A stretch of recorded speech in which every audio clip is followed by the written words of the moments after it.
जिला पुलिस जोधपुर पश्चिम द्वारा area domination के तहत सक्रिय अपराधियों एवं अवैध बजरी खनन में लिप्त अपराधियों के विरुद्ध धरपकड़ कार्रवाई नियम अनुसार की गई। जिला पुलिस जोधपुर पश्चिम के निकट सुपरविजन में 8 अतिरिक्त पुलिस उपायुक्त, 4 सहायक पुलिस आयुक्त एवं समस्त थानों के थानाधिकारियों की कुल 25 टीमों का गठन कर 175 सदस्यों के द्वारा 100 से अधिक स्थानों पर दबिशें दी गई। एरिया डोमिनेशन के दौरान कुल 6 प्रकरण दर्ज किए गए। एक प्रकरण एनडीपीएस एक्ट के तहत दर्ज कर 1.5 किलोग्राम अवैध अफीम का दूध एवं एक स्कॉर्पियो गाड़ी बरामद की गई। 2 प्रकरण आबकारी अधिनियम के तहत दर्ज किए गए। 3 प्रकरण MMRD के तहत दर्ज किए गए। आज की कार्रवाई में कुल 4200 टन अवैध बजरी खनन का स्टॉक जब्त किया गया। कुल 78 वाहन जब्त किए गए, जिसमें 48 डंपर, 1 ट्रक, 8 जेसीबी, 2 ट्रैक्टर में trolley, 2 Scorpio, 5 Bolero, 1 pickup, 2 camper, 1 कैटा, 1 Swift, 1 Alto, 8 motorcycle जब्त किए गए। से अवैध खनन और परिवहन की रोकथाम हेतु हमने 25 टीमों का गठन किया, जिसमें 8 एडिशनल डीसीपी लेवल के अधिकारी, 4 एसीपी लेवल के अधिकारी और 13 सीआईएसआई लेवल के अधिकारी। इनके नेतृत्व में लूनी थाना क्षेत्र के करीब 25 जो ग्राम पंचायत है और साथ ही साथ कुड़ी और विवेक विहार थाना क्षेत्र के भी कुछ चिन्हित एरियाज जहाँ इस तरीके का काम होता है, वहाँ पर एक साथ दबिश दी गई, वांछित अपराधियों की धरपकड़ की गई, संदिग्ध लोगों से पूछताछ की गई और साथ ही जो संदिग्ध वाहन जो इस तरीके की अवैध गतिविधि में इस्तेमाल होते हैं उनको भी हमने चिन्हित किया था। उनके विरुद्ध में विधि सम्मत कार्रवाई की गई। आज के इस पूरे दिन की कार्रवाई की अगर बात करूँ तो टोटल 6 प्रकरण दर्ज हुए हैं, जिसमें एक एनडीपीएस एक्ट का है, जिसमें 1.5 kg अफीम और एक स्कॉर्पियो गाड़ी बरामद की गई है। 2 प्रकरण एक्साइज एक्ट के हैं और 3 प्रकरण MMRD एक्ट जो कि अवैध खनन परिवहन से संबंधित है उससे दर्ज किए गए। हमने आज के दिन करीब 4200 टन 4200 टन अवैध स्टॉक बजरी का अलग अलग जगह, जो लूनी थाना क्षेत्र में भी था, कुड़ी में भी था, कुड़ी के फिटकासी एरिया में था और विवेक विहार के गुड़ा एरिया में था, इनको चिन्हित करके सीजर की कार्रवाई हमने माइनिंग विभाग के साथ मिलकर आज के दिन की है। इसके अलावा टोटल हमने 78 वाहन जब्त किए हैं, जिनमें से 46 डंपर है, 1 truck, 8 JCB, 2 tractor trolley, 2 Scorpio, 5 Bolero, 1 pickup, 2 camper, 1 Creta, 1 Swift, 1 Alto और 8 टू व्हीलर्स। टोटल हमने 78 वाहन आज के अभियान में जब्त किया है।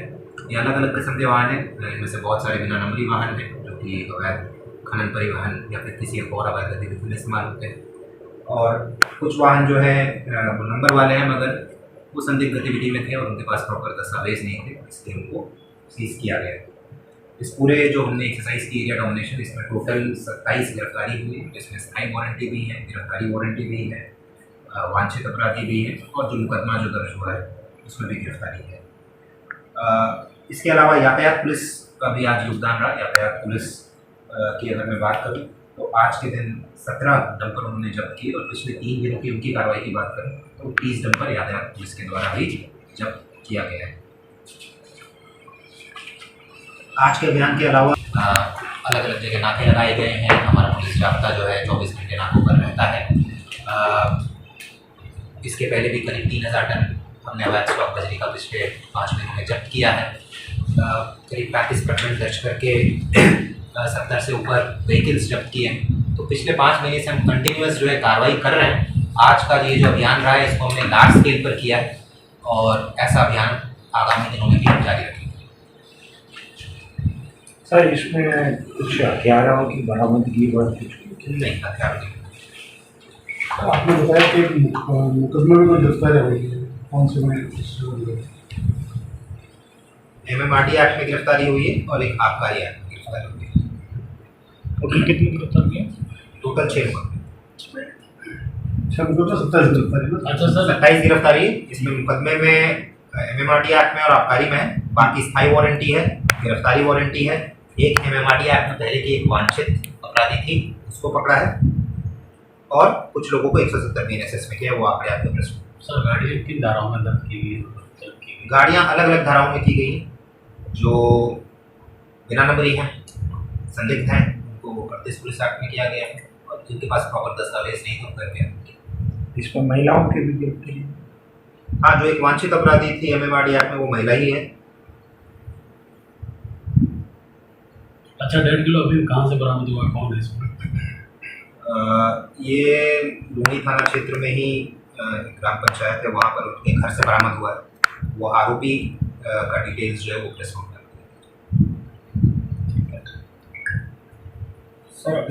हमने दर्ज किए थे।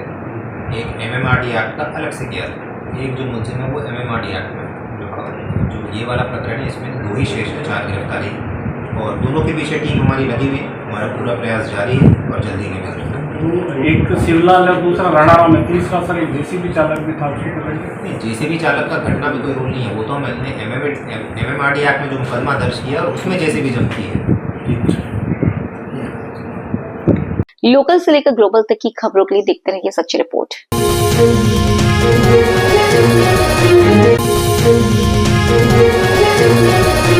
आहोर विधायक छगन सिंह राजपुरोहित ने अपने विधानसभा क्षेत्र के गांव भूदी में नव स्वीकृत सड़क रोडला भूदी कमला सड़क का डामरीकरण करवाने को लेकर पूज्य महंत 1008 श्री हरिपुरुजी महाराज के सानिध्य में आयोजित शिलान्यास कार्यक्रम रखा गया, जिसमें मुख्य अतिथि के तौर पर विधायक छगन सिंह राजपुरोहित ने वैदिक मंत्रोच्चारण के साथ भूमि पूजन किया एवं उपस्थित ग्रामवासियों से संवाद किया। इस दौरान भाजपा मंडल अध्यक्ष लाखराम देवासी, पूर्व मंडल अध्यक्ष मांगीलाल राव, पंचायत समिति सदस्य माधो सिंह, सजना देवी, मंडल महामंत्री खेत सिंह राजपुरोहित सहित गांव के गणमान्य लोग मौजूद रहे। लोकल से लेकर ग्लोबल तक की खबरों के लिए देखते रहिए सच्ची रिपोर्ट।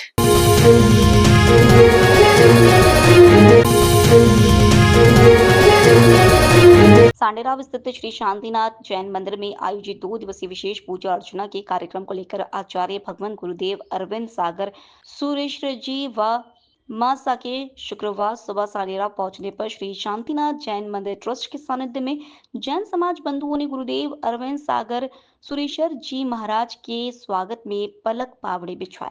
नगर के प्रवेश द्वार पर समाज की महिलाओं ने मंगल गीत गाते हुए, जैन साधु संतों व बंधुओं ने जैन समाज के जयकारे लगाते हुए गाजो बाजो व ढोल थाली के साथ बावड़ी चौक भोमिया जी भवन मेन बाजार होते हुए श्री शांतिनाथ जैन मंदिर पहुंचे। यहाँ दर्शन करने के बाद गाजू बाजू के साथ जैन साधु संतों के साथ सभी समाज बंधु भोमिया जी भवन पहुंचे। यहाँ पर आचार्य भगवान गुरुदेव अरविंद सागर सुरेश्वर जी महाराज ने मूक बधिर पशु पक्षियों की सेवा में और धर्म के कार्यों में सहयोग करने सहित प्रवचन दिए। श्री शांतिनाथ जैन मंदिर ट्रस्ट के अध्यक्ष महेंद्र भाई धोखा ने बताया कि शनिवार को मंदिर परिसर में गुरुदेव अरविंद सागर सुरेश्वर जी महाराज की पावन निश्रा में शांति धारा पाठ व अभिषेक सहित विशेष पूजा पाठ का धार्मिक कार्यक्रम होंगे। लोकल से लेकर ग्लोबल तक की खबरों के लिए देखते रहिए सच्ची रिपोर्ट।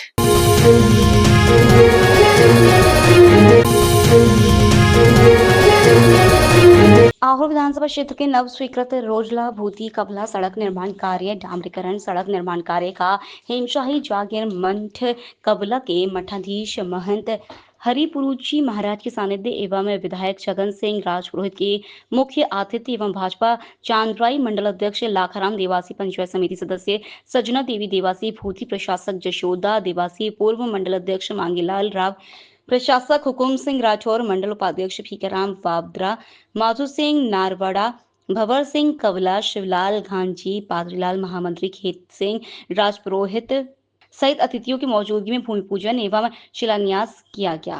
लोकल से लेकर ग्लोबल तक की खबरों के लिए देखते रहिए सच्ची रिपोर्ट।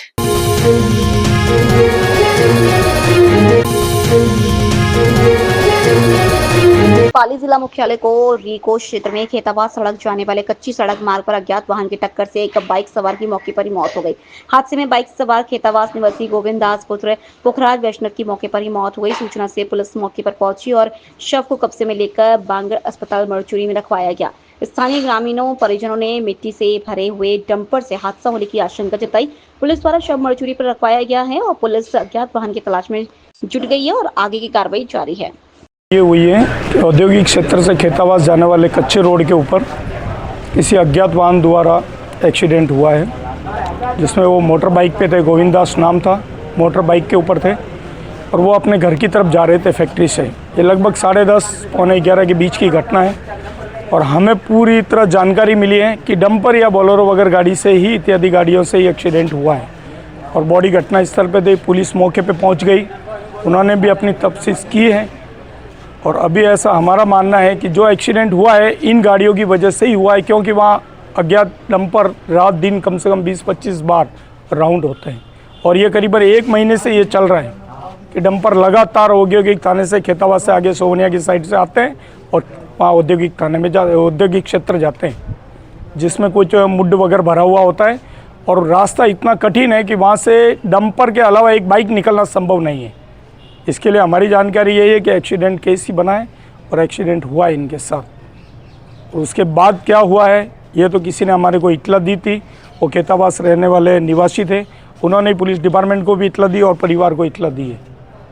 उसके बाद मौके पे पुलिस पहुंची, मौका मुआवना किया है, बॉडी को भी ऑफिस मोर्चरी में रखवाया गया है और अभी हम लोग यहाँ सब खड़े हुए हैं, गांव वाले वगैरह समस्त परिवार खड़ा है, मोर्चरी से बॉडी लेने के लिए खड़े। हमारी रिपोर्ट हमने दर्ज करा ली है, कॉपी हमें मिल जाएगी, वैसे फ़ोटो प्रति कॉपी हमें ले ली है। लोकल से लेकर ग्लोबल तक की खबरों के लिए देखते रहिए सच्ची रिपोर्ट।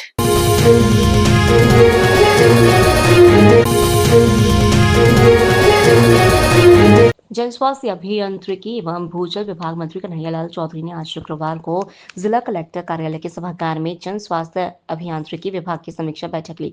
इस अवसर पर कैबिनेट मंत्री पशुपालन चोराराम कुमार भी मौजूद रहे और उन्होंने पेयजल वितरण के बारे में अपनी बात रखा। बैठक में उन्होंने पाली जिले में ग्रामीण और शहरी दोनों क्षेत्रों की व सभी ब्लॉक पाली, मारवान, सोजत, बाली, सुमेरपुर, रोहट के बारे में जल उपलब्धता, वितरण व योजनाओं की प्रगति की समीक्षा कर कहा कि आमजन को वर्तमान स्थिति गर्मी के मौसम में सुचारू व समयबद्ध रूप से पेयजल आपूर्ति वितरण के निर्देश दिए। बैठक में मंत्री चौधरी ने निर्देश दिए पेयजल के सुचारू और नियमित रूप वितरण के लिए प्रभावी मॉनिटरिंग निरीक्षण करने के लिए निर्देश दिए। साथ ही उन्होंने जिले में जहां पेयजल से संबंधित समस्याएं उनका निराकरण व वहां आवश्यक प्रबंध व इंतजाम करने टैंकर आदि के लिए कहा। इस अवसर पर उन्होंने जल की विभिन्न योजनाओं, जल जीवन मिशन के बारे में स्वीकृत कामों, बकाया कामों, अमृत 2.0 आदि के बारे में जानकारी लेकर आवश्यक निर्देश दिए। आज पाली जिले की पानी की जो दिक्कत थी उसकी समीक्षा बैठक की। हमारे साथ में हमारे कैबिनेट के साथी मनोज जी, हमारे केसाराम जी, ज्ञान सिंह जी, हमारे पूरे विधानसभा के साथी जिलाध्यक्ष जी, कलेक्टर साहब, हमारे सभी विभाग के चीफ इंजीनियर्स और इंजीनियर्स से बैठ के आज जो समस्या थी, विशेषकर रोहट और पाली के अंदर, पाली पंचायत समिति के एरिया में मारवाड़ जंक्शन की जहाँ जो थी उसके लिए प्रॉब्लम को सोल्व करने के लिए रोड के अंदर आने वाले 3 महीने के अंदर हम जोधपुर से पानी दे देंगे 12 MLD के आसपास। टोटल डिमांड रोड की 10.5 MLD। 1 जून का हमने लक्ष्य तय किया कि 1 जून को जो हमारी जो लाइन डली है उसकी टेस्टिंग भी कंप्लीट होगी। 1 जून को साथ में प्रशासनिक अधिकारी वहाँ की जो SDM है बैठ के उस लाइन को चालू कर देंगे। जहाँ हमें पानी के टैंकर एक्स्ट्रा लगाने पड़े उनके लिए हमने डायरेक्शन दे दी है, जिससे चाहे हमारे पशुओं को पानी की आवश्यकता हो, चाहे हमारे लोगों को जो ज़रूरत है उसके अंदर आप पानी देने के लिए हमें पूरे डायरेक्शन दे देंगे। पाली कस्बे के अंदर भी जिस तरह से रूडीप ने जो काम किया था उसमें क्या कमी रह गई है, टेक्निकल क्या प्रॉब्लम है, कितनी डिमांड है, उस डिमांड के आधार पर विभाग पूरा पानी दे रहा, फिर भी प्रॉपर सप्लाई क्यों नहीं हो रही उसकी भी हमने समीक्षा की। उसका भी हमने एक कमेटी बनाई। मूल एस्टिमेट में क्या चीज़ें ले रखी थी, कितनी डिमांड थी, क्योंकि अभी कंपनी जो L&T यहाँ पे ऑपरेशन और मेंटेनेंस का काम करी, उनका कहना अलग था, मेरे विभाग का कहना अलग था। दोनों का जॉइंट करके क्या था, कंडीशनें थी, क्या शर्तें थी, उसको समीक्षा करके उसमें भी कलेक्टर साहब उसकी मॉनिटरिंग करेंगे और देख के जिसकी दोषी है, जिस कंपनी में काम किया वो दोषी है या मेरे विभाग के अधिकारी समय पर पानी देना उसके खिलाफ एक्शन लेंगे। सर बात ये जवाई में पर्याप्त पानी है, उसके बाद रोहित में पानी क्यों नहीं पहुंच रहा है? देखो रोहित के अंदर जो काम पहले जिस कॉन्ट्रेक्टर को दिया था वो काम रेगुलर चल रहा था, थोड़ी उसकी धीमी गति थी, वो काम हमारा कंप्लीट हो गया है। उसने कुछ टेस्टिंग की है, फिर भी पूरी प्रॉपर टेस्टिंग का हमें समय देके पानी चालू करने का उन्होंने 1 जून का समय दिया।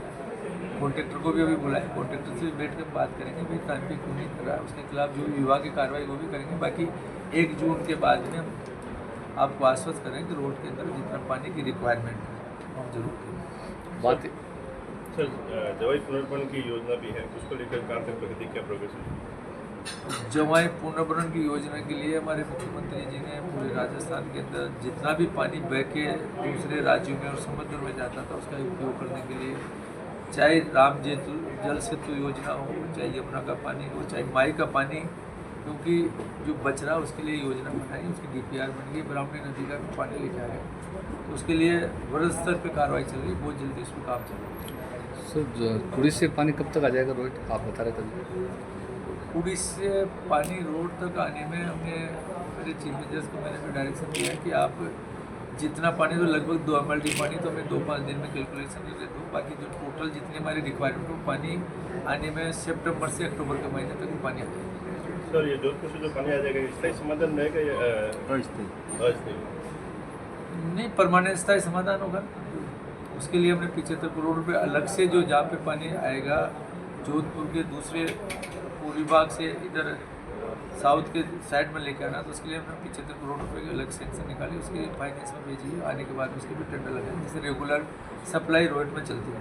सर पेयजल की योजना के अंदर तो पशुओं की गणना नहीं की जाती, पशु कितना पानी पिएंगे सब आदमियों की गणना की जाती है, इसके आधार पर पानी का वितरण किया जाता है। देखो ये नेशनल लेवल का विषय है, वहाँ पे जो गणना के आधार पर चलती है, उसके अंदर आगे ये विश्व विशेषकर राजस्थान क्योंकि पशुधन पे आधारित है, कई जगह हमारे वास्तव में बड़ी संकट आता है, और फिर भी हमारे माननीय मंत्री मोदी बहुत संवेदनशील है पशुओं के लिए, इन्होंने काफ़ी कुछ कर रहे हैं। हमारे मुख्यमंत्री जी ने जहाँ पहले 40 रुपये प्रति पशु के होते तो उसको बढ़ा के 50 रुपये हमारे मंत्री जी ने किए हैं, जिसके अंदर पानी भी उसको लाने का प्रावधान रखा है, एक्स्ट्रा इंतजाम का रखा है, चारे का भी रखा है, सारी चीज़ें रखा है। तो और कोई जरूरत पड़ेगी तो गोमाता के लिए, पशुओं के लिए जितना होगा और एक्स्ट्रा व्यवस्था करने में करेंगे। JJM का काम अधूरा पड़ा है सर लंबे समय से, तो उन ठेकेदारों के खिलाफ क्या कार्रवाई की जाएगी? देखो सबसे पहले तो मैं आपको कहना चाहता हूँ कि JJM का काम मार्च 2024 से पहले पूरा करना है।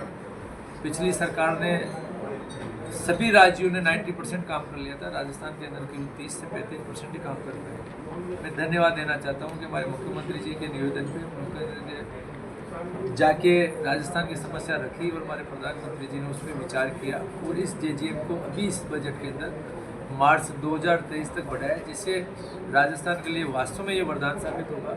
जो बचा हुआ काम आने वाले तो मार्च 2028 से पहले पूरा कर देंगे, और जहाँ काम पहले कोई गलत हुआ है, घटिया हुआ, क्वालिटी खराब हुई है या कई भ्रष्टाचार हो जाए, उनके खिलाफ कार्रवाई भी कर रहे हैं। दोबारा आज हमने बैठ के तय किया कि हमारे जनप्रतिनिधि, हमारे प्रशासनिक अधिकारी और मेरे विभाग के अधिकारी बैठ के हर गांव की मॉनिटरिंग करेंगे, किस गांव में क्यों नहीं आ रहा है, क्या समस्या है। जब JJM का काम कंप्लीट हो गया फिर भी पानी क्यों नहीं आ रहा, उसमें कॉन्ट्रैक्टरी गलती है या हमारे विभाग पानी प्रॉपर नहीं दे पा रहा है या कहीं अवैध कनेक्शन हो रहे हैं, जहाँ भी जो दिक्कत है उसको दूर करने का काम है। सर शहर में अभी जो पानी की बात करें 2-3 साल के लिए एक साथ दिया जाएगा, जिससे जनता को काफ़ी परेशानी है। ये वास्तव में तकलीफ है, क्योंकि ये लापरवाही रही है। समय पे बिल देना चाहिए था, समय पे बिल नहीं दिया। अब जब सरकार बदलने के बाद में उस पर जब हमने कलेक्शन की, क्योंकि पानी का बिजली का बिल हमारा लगभग 5,000 करोड़ रुपये बिजली का बिल पेयजल की योजनाओं कर रहे हैं, और हमारा कलेक्शन 500 करोड़ आ रहा है। तो जब हमने इसको देखा तो लगा कि किसी ने कलेक्शन के लिए कभी बिल ही नहीं दिए। 15-15 साल से उसकी रेटें नहीं बढ़ाई, 15 साल में 5-5 साल में किसी ने बिल दिए नहीं। अब कहीं ना कहीं हमें जो 100 रुपये जो मिनिमम जो पैसा है उसका बिल तो हमें देना ही पड़ेगा, इसमें तो कोई है नहीं। जब एक व्यक्ति 1,000 रुपये का टैंकर वो डलाता है पानी का, और महीने के अंदर 2 टैंकर डलाता, 2,000 देता है, 100 रुपये उसको शुद्ध पेयजल फिल्टर पानी क्वालिटी का पानी दे रहे हैं, तो उसका पैसा तो देना ही पड़ेगा। सर जल संरक्षण के लिए आगामी सरकार की क्या योजनाएं, 5 या 6 हज़ार के आयोजन कर रही है पानी के अंदर? जितने भी जो पुराने सोर्स है, जो क्योंकि कितना ही पानी हम जब तक पानी बचाने का हम अभियान नहीं चलाएंगे, पानी का हम नीचे सोर्स नहीं करेंगे, हमारी धरती माता की जो लोकल से लेकर ग्लोबल तक की खबरों के लिए देखते रहिए सच्ची रिपोर्ट।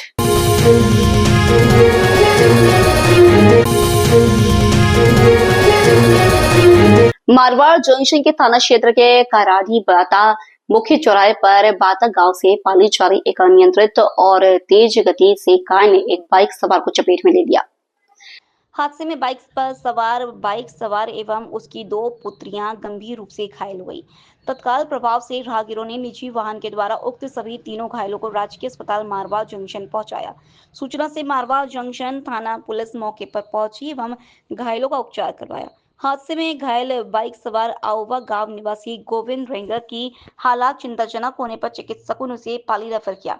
पुलिस द्वारा दी गई जानकारी के अनुसार कार की तेज गति और खतरनाक मोड़ की वजह से हादसा हुआ। पुलिस द्वारा उक्त कार को जब्त किया और पुलिस आगे की कार्रवाई में जुटी है। लोकल से लेकर ग्लोबल तक की खबरों के लिए देखते रहिए सच्ची रिपोर्ट।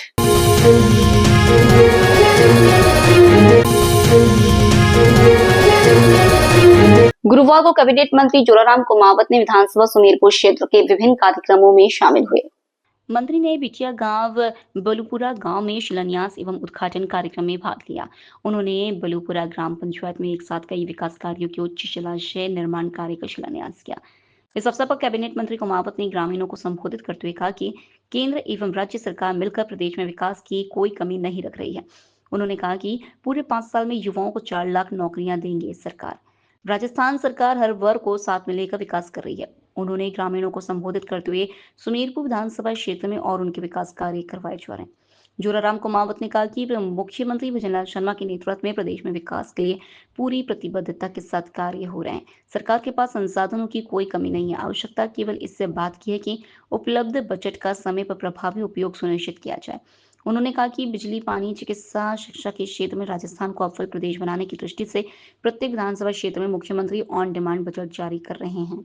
किया है और 1,92,000 पाइपलाइन में वो प्रक्रियाधीन है और पूरे 5 साल में 4 लाख युवाओं को सरकारी नौकरियां देने का काम है राजस्थान सरकार करेगी। इससे युवाओं को भी रोजगार मिलेगा। महिलाओं के सशक्तिकरण के लिए भी सरकार काम कर रही है। गरीब उत्थान के काम खूब कर रही है। गरीबों के कल्याण के लिए समाज के अंतिम छोर पे जो व्यक्ति बैठा है उन तक सरकार की सारी सुविधाएं कैसे पहुंचे, बिजली, पानी, शिक्षा, चिकित्सा, सड़कें, ये सारी है ना, हर घर तक कैसे पहुंचे, इस दिशा में सरकार काम कर रही है। योजना ऐसी बना रही है जिससे सब लोगों को इसका फायदा मिले, 36 गांव के लोगों को फायदा मिले और विशेष रूप से ग्रामीण लोगों को ज़्यादा से ज़्यादा इसका फायदा मिले। इस दिशा में सारी योजना अभी भारत सरकार ने, राजस्थान सरकार ने बनाई है और उसका लाभ भी अभी जैसे सरकार को, जनता को मिल रहा है। मैं तो इस अवसर पर जैसे अभी जो 2-3 मांगे इन्होंने बताई है, उसके एक तो यहाँ लोकल से लेकर ग्लोबल तक की खबरों के लिए देखते रहिए सच्ची रिपोर्ट।